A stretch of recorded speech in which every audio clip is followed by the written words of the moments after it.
추수감사절 그러면 보리 추수감사하는데 나는 농사도 안 짓는데 무슨 보리 농사는 더더욱 안 짓는데 무슨 감사절을 지키라고 그러세요. 이렇게 얘기하실 수도 있어요. 그런데 이 신약의 의미에서 맥주 감사절은 한 1년간의 중점에서 이제 12달 중에 6개월을 살았고 이제 하반기 6개월을 맞으면서 지난 반년 동안의 감사의 제목을 묶어드립니다. 원래 구약의 절기로 환산하면 맥추절이라고도 하고 또 초실절이라고도 해요. 한번 해보실까요? 초실절. 초실절은 이제 추수가 시작된다. 이스라엘 사람들은 보리 추수를 거두면서부터 추수가 시작되어서 밀농사 추수를 마쳐놓고 창고에 저장한다. 그걸 수장절, 거두어서 저장했다 그러는데 그때까지 전체가 이제 추수의 기간인데 우리 인생으로 생각하면 이제 오늘부터 거두기 시작해서 또 연말까지 거두는 또 감사절까지 거두는 이런 절기가 됩니다. 맥추절을 어떻게 드리느냐 하면 맥추절의 제사는 보리를 하나님께 한 움큼 드리고 보리단을 처음 추수한 보리단을 흔들어서 하나님께 드려요.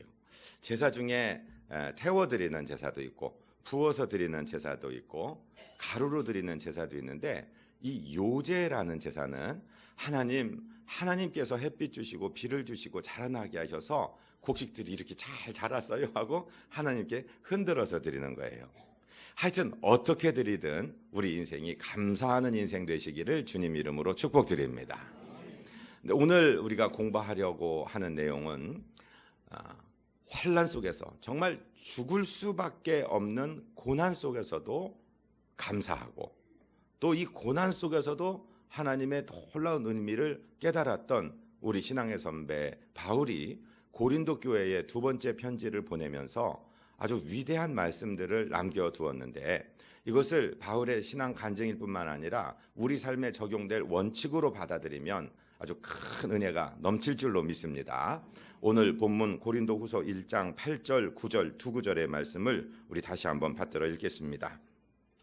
형제들아 우리가 아시아에서 당한 환난을 너희가 모르기를 원하지 아니하노니 힘에 겹도록 심한 고통을 당하여 살 소망까지 끊어지고 우리는 우리 자신이 사형 선고를 받은 줄 알았으니 이는 우리로 자기를 의지하지 말고 오직 죽은 자를 다시 살리시는 하나님께만 의지하게 하심이라.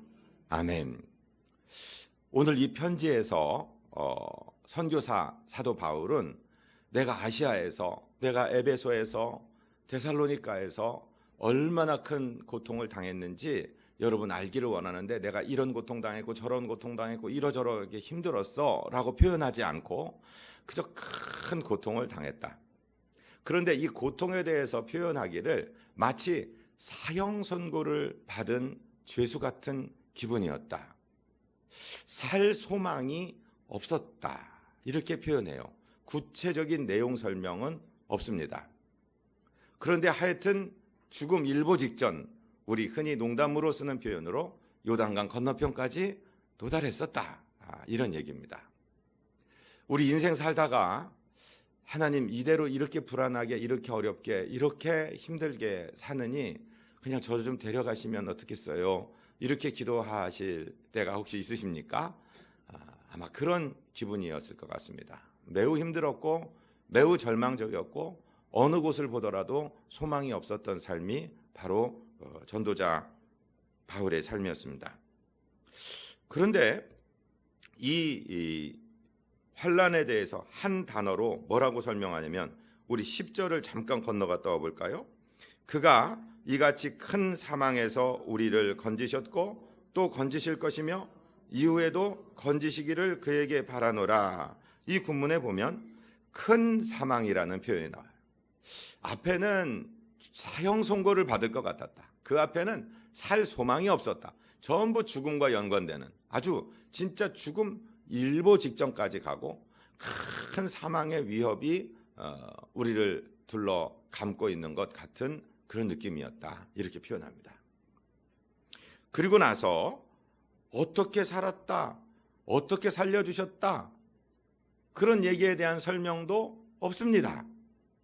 그런데 이 본문 8, 9절에서 분명하게 우리에게 말씀하시는 하나의 목적이 있어요. 하나님이 그럼 왜 그런 큰 사망의 고통, 그런 환난, 그런 고난을 사랑하는 전도자, 사랑하는 선교사 바울 일행에게 허락하셨느냐 하는 것입니다. 많은 분들이 자기가 예상치 못한 환난과 고난을 겪으면 하나님에 대해서 불만을 품게 되고, 불만을 품기 이전에 의문을 갖게 돼요. 영어로는 why me라고 그러죠. 왜 저예요, 하나님? 왜 제가 이 고통을 당해야 되죠? 하고 하나님께 여쭤보게 돼요. 우리 성도님들도 그러신 적이 있으십니까? 왜라고 물으신다면 그 대답을 9절에서 말씀해 주고 계세요. 하여튼 얼마나 큰 고통이었는지, 또 어떻게 건지셨는지는 설명을 안 하는데 그 고통을 주신 목적, 그 고통의 의미에 대해서는 말씀을 해주시고 계신다. 9절 후반에 보면 이는 이라고 되어 있는 부분부터 우리 다시 한번 읽어보겠습니다. 이는 우리로 자기를 의지하지 말고 오직 죽은 자를 다시 살리시는 하나님만 의지하게 하심이라. 할렐루야. 목적은 분명해졌습니다. 우리 인생 사는데 고난이 없는 인생, 한번 죽었다 살아나지 못한 인생은 아직 철이 들든 거예요. 철이 들들었다 하는 얘기는 내 능력대로, 내 힘대로 사는 것이다, 이렇게 생각하는 거예요. 제 친구 아버지가 학교 교감 선생님이셨고 영어를 잘 가르치시는 선생님이었는데 그 집에 가서 밥을 얻어먹는 게 아니라 대접받았다고 그래야 되나요? 하여튼 기도를 해요. 그러면 국을 숟가락을 뜨겁게 달궈갖고 그 뜨겁게 달궈진 숟가락 얼굴에 탁 대요. 뜨거워. 야 이놈아, 내가 돈 벌어서 내가 고기 사갖고 국 끓여갖고 먹여주는데 지금 어디다 대고 기도하는 거야.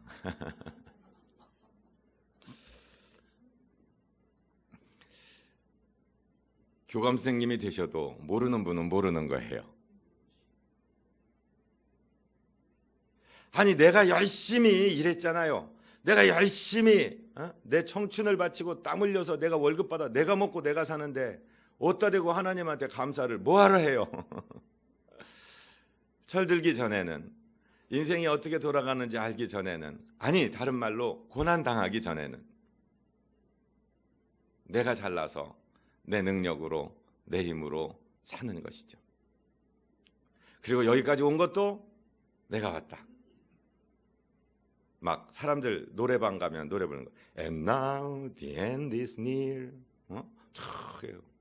I did it my way. 나는 내 방식대로 내가 왔어. 그래요? 정말 my way를 내가 걸었어요? 아니에요. 내가 잘나고 내가 지혜롭고 내가 돈 버는 재주가 있어서 오늘 여기까지 이르렀습니까? 아니올시다. 환난을 겪어본 사람은 이제 내 인간의 힘으로, 내 지식의 힘으로, 내 근육의 힘으로, 내 물질의 힘으로 아무것도 할 수 없는 것인가를 깨닫고 오직 하나님만 의지하고 오직 하나님께만 소망을 두게 하시려고 하나님이 이 환난을 주시는 거구나 하는 것을 그저 대충 책 읽고 남들 얘기 듣고가 아니라 내 몸으로, 내 삶으로 뼈저리게 체험을 하고 고백하게 되는 것이죠. 그래서 지금 사도 바울은 오늘 본문 9절에서 이는 우리가 자기를 의지하지 말고 오직 죽은 자를 다시 살리시는 하나님만 의지하게 하심이라 라고 말씀하고 있습니다. 그렇습니다. 하나님만 의지하고 우리 남은 하반기 또 우리 인생의 하반기를 살아가시는 지혜자들이 되시기를 주님 이름으로 축복드립니다. 결국은 의지할 분은 하나님밖에 없어요. 우리는 우리 자신도 믿지 못해요. 우리 자신도 주님 내 목에 칼이 들어와도 내 몸을 불사르게 되어줄지라도 난 주님 부인 안 해요. 그러다가 어이없는 실수를 할 때가 얼마나 많아요. 조그만 이권 때문에 내가 예수 믿는다는 사실을 입을 꽉 다물고 있고 자라가 목을 자기 그냥 등가죽에 쏙 집어넣는 식으로 그렇게 우리가 우리 신분을 우리 예수 믿는 사람으로 하나님의 자녀로서의 신분을 속이고 살 때가 얼마나 많이 있냐 이 말씀입니다. 그러니까 우리는 우리 자신도 우리의 능력도 우리의 지식도 우리의 물질도 우리의 인맥도 어느 것도 의지할 것이 없는 오직 죽은 자를 다시 살리시는 하나님밖에 내 의지가 없고 내 소망이 없습니다. 이걸 깨닫게 하시려고 우리에게 큰 환난들이 다가왔다 하는 것을 말씀하시죠. 왜 그럴까? 우리 하나님은 저와 여러분을 사랑하시되 아주 질투하실 정도로 사랑하십니다. 우리의 사랑을 독점하시기를 원하십니다. 아멘. 최근에 많은 사람들이요, 막 연애하다가 결혼을 하려고 하다가 막 깨지고 결혼했다가도 깨지고 그런 이유가 뭐예요? 당신 나만 사랑해줘요. 막 독점하기를 원하는 거예요, 사랑은. 제가 언젠가도 드린 말씀인데요. 저희 막내 녀석이 굉장히 친절해요. 특별히 여자들한테 친절해요. 그런데 이 녀석이 초등학교 3학년 때인가 그냥 1년 정도를 사랑하는 자기가 막 어느 전도사님의 따님이에요. 근데 막 좋아갖고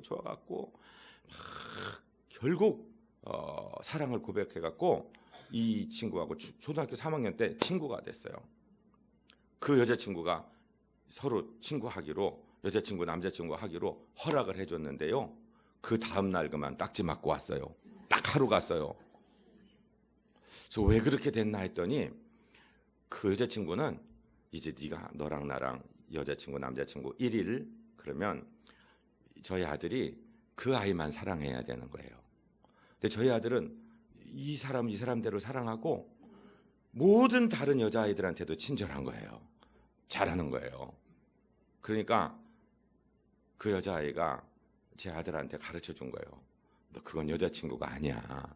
너 그렇게 대하는 거는 여자친구를 대하는 게 아니야. 오늘부터 끝. 그렇게 하고 다 하루 간 거예요. 친절한 거는 좋습니다. 그런데 하나님은 경배의 대상, 예배의 대상이 독점적으로 되기를 원하십니다. 우상이 뭡니까? 하나님보다 더 사랑하고 하나님보다 더 의지하는 대상이죠. 어떤 어려운 문제가 닥쳤어요. 고난이 닥쳤어요.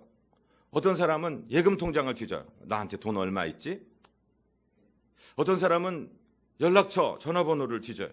나를 도와줄 사람이 누가 있지? 어떤 사람은 법전을 찾아봐. 법대로 내 지식대로 어떻게 하면 되지? 그 사람은 다 하나님 믿는다고 얘기하면서 돈을 믿는 사람, 인맥을 믿는 사람, 권력을 믿는 사람이에요.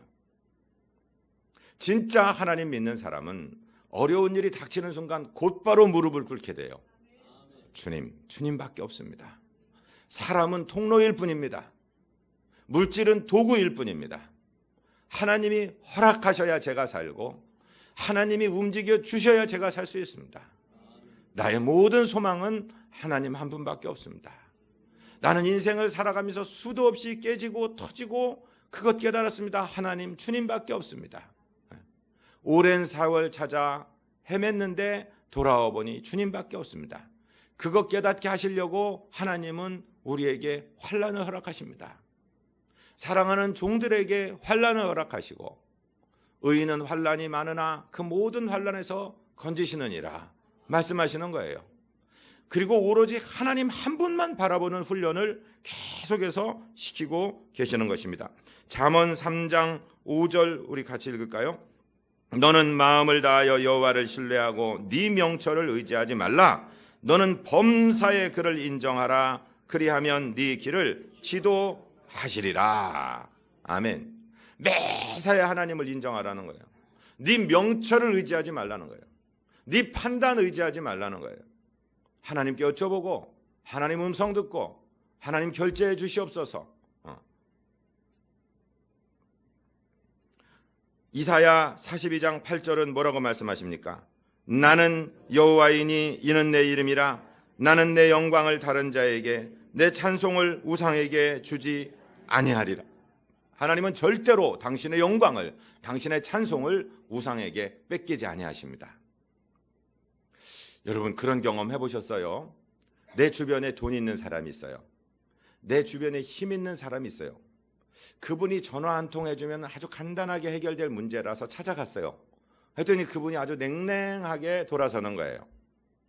그분이 돈이 수십억 수백억을 가지고 계신 분인데 조금만 도와주면 내가 금방 여기서 일어날 수 있고, 아니 우리 관계를 생각해서 예정을 생각해서라도 그럴 수 없는데 그분이 거절하신 적이 있으십니까? 그렇다면 여러분 하나님의 큰 사랑을 받으시는 겁니다. 왜냐고요? 어떤 일이 이루어졌을 때 우리는 하나님 은혜입니다 라고 얘기하고 나를 도와준 그분에게 영광을 돌릴 때가 참 많아요.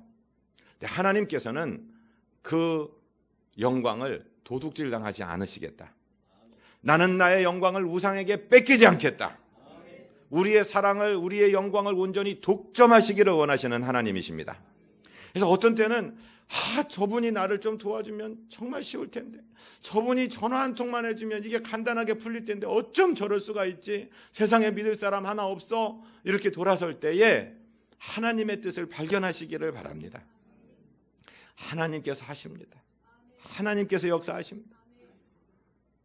저는 아직 환갑도 안 됐는데 많이 체험했습니다.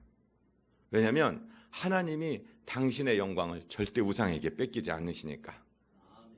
모든 영광을 당신이 독점해야 되니까.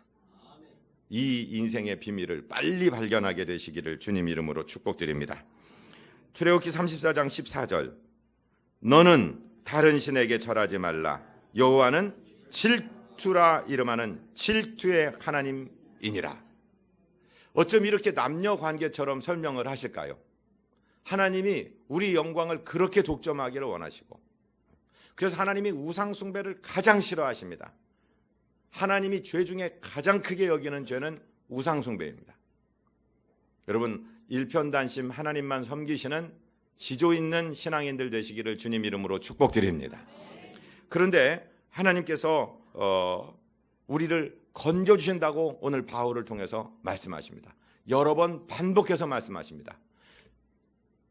살 소망이 없는 것 같다, 사형 선고를 받은 것 같다, 큰 사망에 빠진 것 같다라고 표현했는데 하나님이 건지신다는 표현도 3번을 연거푸서 해주고 계십니다. 10절을 같이 읽을까요? 그가 이같이 큰 사망에서 우리를 건지셨고 또 건지실 것이며 이후에도 건지시기를 그에게 바라노라. 아멘. 우리 주님 예수 그리스도는 어제나 오늘이나 영원토록 동일하십니다.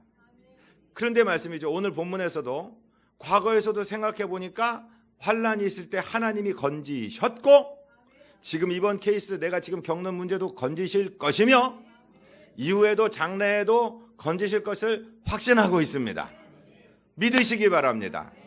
오죽하면 우리 구세주의 이름이 뭐예요? 나시기 전에 지으신 그 이름 예수. 예수의 동명이인이 구약에 2사람이 등장하는데 이사야, 여호수아, 발음이 조금씩 다르고 이 예수님은 이예수스라고 하는데 저를 따라하십니다. 예수, 건지신다, 구원하신다. 그 자연인 예수의 이름, 나시기 전에 지어주신 이름, 그 이름이 예수, 건지신다입니다. 주의 이름을 부르는 자는 구원을 얻습니다. 예수, 예수 부르시기 바랍니다. 예수의 이름의 뜻은 건지신다는 뜻입니다. 제 이름은 광현입니다. 광현은요, 빛 광자에 솥귀 현자, 반짝반짝 빛나는 솥귀. 솥귀가 뭐냐면 가마솥 붙잡는 솥귀. 이건 이름 돌림자기 때문에 저희 부모님 마음대로 못하신 것 같아요. 그런데 빛 광자는 제가 태어났을 때 제 아버님이 장로님으로 목사님을 모시고 있었는데 그 목사님이 지어줬대요. 하도 못 먹고 굶어 죽는 사람이 많아갖고 얘는 매일 밥해 먹고 솥을 반짝반짝하게 닦아놔라 그래갖고 광현이라고 지어갖고 그 이름을 잘 주셔갖고 제가 어디 가든 먹는 건 잘 대접받습니다. 이따 비전교회 식당을 들어가 보십시오. 점심에 한 분도 가지 마시고 다 잡숴 보십시오. 기가 막히게 맛있습니다. 이름대로 되는 거예요. 예수님은 이름의 뜻이 건지신다는 겁니다. 목사님, 그럼 그리스도는 뭐예요? 그리스도는 크라이스트, 그리스도, 일본말로 키리스도, 영어로 크라이스트, 헬라말로 크리스토스, 예수님네 나라말 히브리말로 메시아, 기름 부음 받은 자, 왕, 제사장, 선지자가 즉위식 할 때 기름을 부어준다 그랬죠. 그래서 그리스도는 이름이 아니고 타이틀입니다. 백광현 이름이고 목사가 타이틀인 것처럼 예수 그리스도, 그건 신앙의 고백입니다. 크라이스트 가문의 지저스 씨가 아니고 지저스가 first name이고 크라이스트가 last name이 아니고 크라이스트는 그분의 타이틀, 직책입니다. 예수님이 우리의 왕이십니다. 예수님이 우리의 죄를 없이 하시는 제사장이십니다. 예수님이 하나님의 뜻을 우리에게 정확하게 알려주시는 선지자이십니다. 그래서 Jesus Christ, 예수 그리스도 그분은 우리의 제사장이며 왕이며 선지자이신 분이 바로 예수님이십니다. 석가님이 아니고 공자님이 아니고 소크라테스가 아니고 마호멧이 아니고 예수님이 그분이십니다 라고 얘기하는 신앙의 고백입니다. 근데 예수님의 자연의 그 이름의 뜻은 건지신다는 것입니다. 그래서 예수교인들, 예수님 믿는 기독교인들은 모든 환난에서 건진받습니다. 믿으시기 바랍니다. 오늘 바울도 이 10절에서 그 살 소망이 없어진 곳에서, 사형 선고를 받은 것 같은 곳에서, 큰 사망에서 건지셨고 지금도 건지고 계시며 장래에도 건지실 것이다. 아멘. 이 믿음을 가지고 사는 사람하고 믿음 없이 사는 사람하고는 삶의 질이 완전히 다른 거예요. 우리가 잘나서가 아니라 오늘 말씀에 따라서 우리 구주 예수 그리스도께서 저와 여러분을 건지십니다. 그런데 이 주님이, 이 하나님이 뭐라고 우리 아까 9절 후반에 나타나면 죽은 자를 다시 살리시는 하나님이라고 되어 있습니다. 우리 하나님의 능력은 나사로를 살리실 때 보면 죽은 지 나흘이 되어서 이미 화학적인 변화가 일어나고 사람이 시체가 썩어서 물이 흘러나고 악취가, 부패한 냄새가 나기 시작하는 사람을 예수님이, 생명의 주인이신 예수님께서 나사로야 나와라 한마디 바깥에서 하시니까 나사로의 영혼이 그 썩은 육신에 들어가서 그 육신을 변화시켜 다시 살려 붕대에 묶인 채로 그냥 그 두건에 묶인 채로 끌고 나오는 거예요. 아멘. 믿으시기 바랍니다. 이 예수 그리스도는 그 능력이 어제나 오늘이나 영원토록 동일하십니다. 어떤 분들은 옛날에 사도행전 시대에는 기적이 많았어. 그땐 병원이 없었으니까. 그런데 지금 병원이 잘 되고 의료기관이 발달했기 때문에 신의 운사 그런 건 끝났어. 아니에요. 그분은 성경을 제대로 모르는 분이에요. 우리 주님은 어제나 오늘이나 영원토록 동일하십니다. 예수님 시대에도 의원이 있었습니다. 예수님도 의원의 필요성을 말씀하셨습니다. 건강한 자에게는 의원이 필요 없고 병든 자에게라야 의원이 필요하다 말씀하신 거 보면 그때도 분명히 의원이 있었습니다. 그런데도 예수님은 사역의 4분의 1 이상이 신유에 있었습니다. 병 고치는 곳에 있었습니다. 그분은 병에서 우리를 건져주십니다. 죽음에서 건져주십니다. 위경에서 건져주십니다. 저주에서 건져주십니다. 성경대로 믿으시기를 주님 이름으로 축복드립니다. 세파가 흘러가는 대로 믿으시면 안 돼요.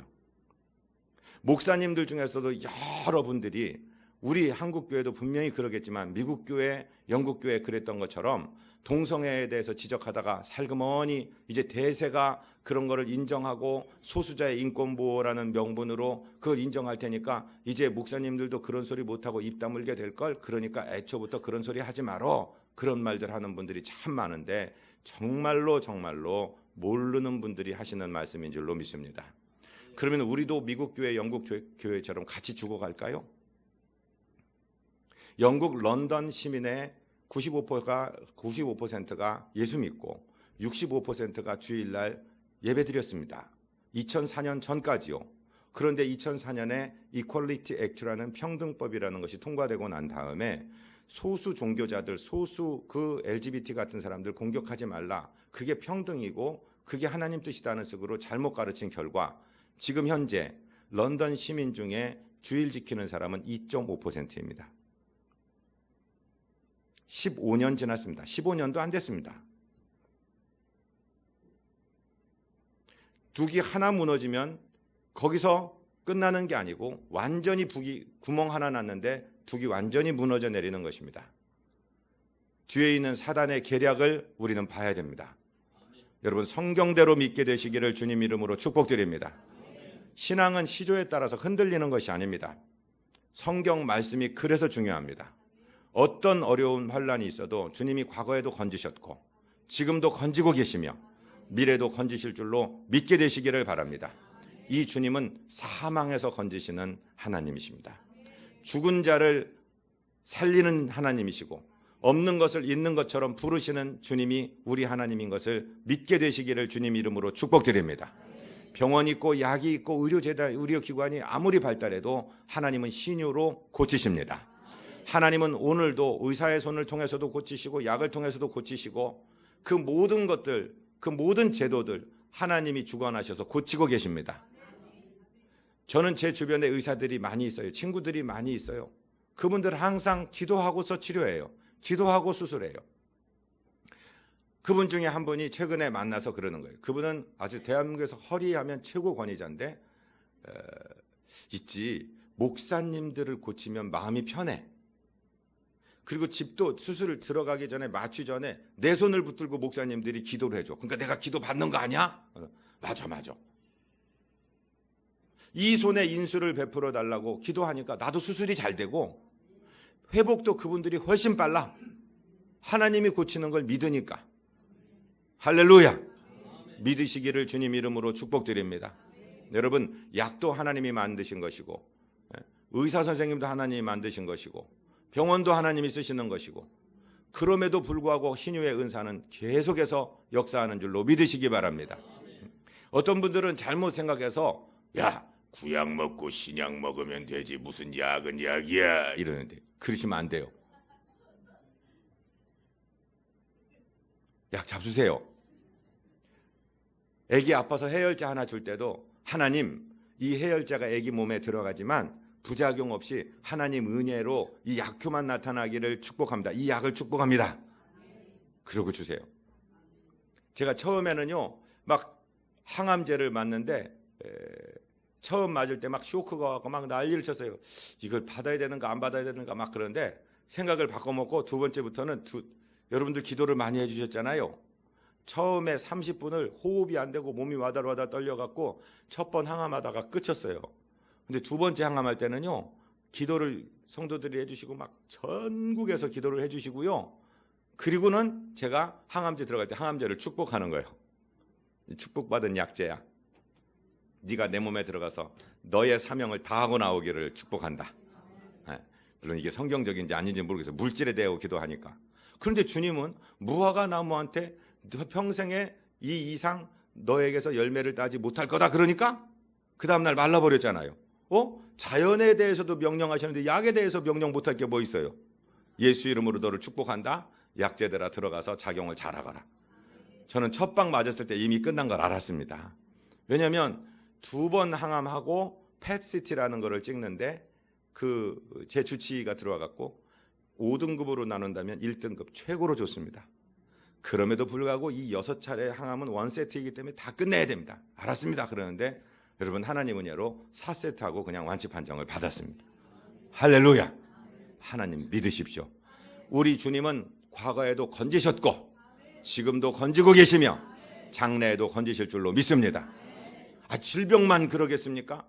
경제적인 상황에서도 우리 정말 내 마음속에 일어나는 우울증이나 막 그냥 내 마음을 어찌할 수 없는 그런 상황에서도 여러분 우리가 기도하는 우리 중보의 대상자에 있는 우리 자녀들, 우리 부모님들, 우리 가족들에 대해서도 하나님은 그렇게 하실 줄로 믿습니다. 하나님은 기도하는 백성들이 살아있는 동안 대한민국도 그렇게 붙을 줄로 믿습니다. 근데 놀라운 법칙 중에 법칙은 지금 11절에 들어있는 거예요. 11절을 우리 같이 한번 읽습니다.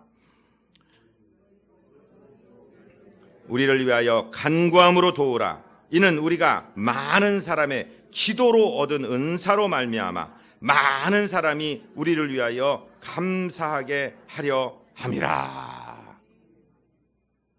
자, 지금 고린도 성도들이시여, 우리 바울 전도팀을 위해서 기도로 도와주십시오. 왜 자꾸 기도해달라 이야기하냐면, 많은 사람의 기도로 얻은 은사라는 단어가 나옵니다. 한 번만 따라해 주세요. 많은 사람의 기도로 얻은 은사. 은사는 뭐예요? 은혜의 선물을 말하는 것입니다. 영적인 spiritual gift, 하나님이 우리에게 주시는, 물론 막 방언하고 통역하고 또 예언하고 병 고치고 미래를 보는 이 은사들 포함해서 모든 게 주님의 은사가 아닌 것이 없죠. 모든 응답이 주님의 응답인 은사인데, 이 은사 앞에 어떤 수식어가 달라붙었냐면 많은 사람의 기도로 얻은 은사. 할렐루야. 한 사람이 기도하는 것하고 많은 사람이 기도하는 것하고 효과가 달라요. 더더군다나 그리스도의 몸된 교회가 한 마음이 되어서 한 제목으로 기도할 때 놀라운 역사가 일어납니다. 아멘. 그래서 많은 사람의 기도로 얻은 은사로 말미암아 또 감사가 넘치게 하려고 원한다. 이렇게 지금 말씀하시는 것이죠. 기도가 얼마나 중요한 것을 알았으면 예수님께서는 제자들이 게으르고 기도 안 하고 그저 기도하려고도 앉아있다가 10분도 안 돼갖고 고개 숙이고 졸고 자고 코 골고 그러는 걸 다 아시는데, 그 연약한 제자, 잠시 후에 당신을 버려두고 다 배반하고 도망가고 그럴 걸 아시면서도 기도를 부탁하세요. 자, 마가복음에 가보십시오. 마가복음 14장 32절로 34절 같이 읽습니다. 그들이 겟세마네라 하는 곳에 이르르매 예수께서 제자들에게 이르시되 내가 기도할 동안에 너희는 여기 앉아있으라 하시고, 베드로와 야고보와 요한을 데리고 가실새 심히 놀라시며 슬퍼하사 말씀하시되 내 마음이 심히 고민하여 죽게 되었으니 너희는 여기 머물러 깨어있으라 하시고. 여러분, 예수님이, 그 긍정의 예수님, 그 전능하신 예수님이 얘들아 내가 죽겠어, 정말 죽겠어라고 말씀하시는 것을 들어본 적이 있으세요? 지금 우리가 읽고 있지 않습니까? 마가복음 14장 예수 이 겟세마네 그 언덕에서 뭐라고 말씀하시는 거예요? 내가 심히 고민하여 죽게 되었다. 우리말로 표현하면 얘들아 죽겠다, 나 죽겠어, 이런 표현이에요. 그러니까 여기서 좀 깨어있어. 자지 말고 제발 기도하고 깨어있어. 왜? 주님이 중보기도가 얼마나 중요한 걸 아셨기 때문에. 전 어려서부터요, 선교지 있을 때 누가 기도해 줄 사람이 없으니까 저희 애기들, 조그만 애기들 이제 막 걸어댕기고 이런 놈이에요. 그 놈 손을 잡아다가 아빠 열이 나는데 손을 아빠 머리에 대서 손을 얹어 기도해. 그러면 아유 안 돼. 기도해. 기도시켰어요. 여러분, 가족이 2명이든 3명이든 함께 모여 한 마음으로 기도하는 것, 위대한 일입니다. 소그룹에서, 교회에서, 여러분 이 예배 시간에, 그래서 저는요 예배 시간이 조금 길어지더라도 목사 설교 듣고 축도하고 가는 게 아니라 설교 들은 다음에 그 말씀을 붙들고 한 마음이 돼서 기도해요. 성도가 한 마음으로 기도하는 것을 하나님이 기뻐하시고, 2명이 기도하는 것보다 10명이, 10명이 기도하는 것보다 100명이, 100명이 기도하는 것보다 10,000명이, 많은 사람이 합심하여 기도하는 것을 기뻐하신다 이 말입니다. 정말 우리 대한민국이 정치하는 사람 어떻게 하든 말든, 세상이 어떻게 갈라지고 멱살 잡고 쌈질하든 말든, 우리 기도하는 사람만 마음이 하나 돼서 하나님 이 민족을 붙들어 주시옵소서, 이 나라 지켜주시옵소서 기도한다면 절대로 하나님은 이 민족을 버리지 않으실 줄로 믿습니다. 기도하는 공동체, 기도하는 교회, 기도하는 가정, 기도하는 부부 절대로 버리지 않는 줄로 믿습니다. 그래서 합심의 기도가 그렇게 중요한 거예요. 저를 다시 한번 따라하십니다. 많은 사람의 기도로 얻은 은사. 기도하시기를 바랍니다. 저는 선교사 시절부터요, 한국에 와서 교회마다 선교 보고하러 가려면 첫 마디가 성도님들, 존경하는 성도님들, 저는 기도 동량하러 왔습니다. 기도 구걸하러 왔습니다. 여러분 기도하시다가 제발 한 번만 백광현 이름을 불러주세요. 인도네시아에 사역하고 있는 백광현 선교사 한 번만 불러주세요. 그러면 시간과 공간을 초월해서 하나님이 역사하십니다. 그랬어요. 제가 혈액암 사기다 말기다 그렇게 얘기하고 의사 선생님이 담당 교수님이 당신이 맡은 케이스 중에서 연세가 꽤 드신 분인데 최고 악한 경우입니다. 최고 심중한 경고입니다. 보통 이것이 70%는 완치되고 그런데 재발률도 높지만 불행하게도 환자님은 30%에 걸린 것 같습니다. 다 그렇게 얘기했습니다. 사형 선고 받은 거죠. 하나님이 건지셨죠. 어떻게 건지셨느냐? 많은 사람의 기도로 건졌습니다. 우리 비전 식구들이 기도하고요. 저를 아는 선후배들이 당신들 교회에서 계속 광고하며 기도했고요. 방송에서 계속해서 기도했고요. 어떤 분 전화하셔서 그런 거예요. 극동방송 운영위원회에서 등산 갔는데 등산 올라가기 전에 갑자기 밑도 끝도 없이 방송국장님이 우리 백광현 목사님에서 기도 한 번만 하고 갑시다 그러더래요. 저기서 제가 알지도 못하는 곳에서 기도하고. 여러분 많은 사람의 연합된 기도는 능력이 있습니다. 그리고 기도는요, 교만한 사람은요 기도 요청도 안 해요. 니까지 기도해봤자 뭐 어떻겠어. 아니요, 예수님 생각해 보세요. 예수님이 지금 잠시 후에 한두 시간 후에 당신을 떠나서 다 도망가고 배반할 그 제자들 앞에 내가 죽게 되었으니 나를 위해 좀 깨어 있어라. 기도 요청은, 기도 부탁은 겸손한 사람이 할 수 있는 것이고 기도의 능력을 아는 사람이 하는 것이고, 여러분 합심해서 기도해 주시기를 바랍니다. 연합해서 기도하시기를 바랍니다. 많은 사람의 기도는 능력이 있습니다. 간구하는 힘이 큽니다. 그리고 응답받는 힘도 큽니다. 그리하여 그 기도자들이 또 그들을 위해서 기도하겠죠. 그래서 선순환 구조가 이루어지는 것입니다. 기도하는 사람은 기도하는 사람들끼리 뭉쳐서 살아갑니다. 왜? 기도의 위력을 알기 때문에 그렇습니다. 기도하는 교회는 기도하게 되어 있습니다. 비전교회는 시작할 때부터 기도로 살아있는 교회, 말씀으로 살려내는 교회가 교회의 표어입니다. 이대로 믿고 가셔서 기도로 승리하시고 하나님께 영광 돌리시고 정말 많은 사람을 유익하게 하시는 교회 되시기를 주님 이름으로 축복드립니다.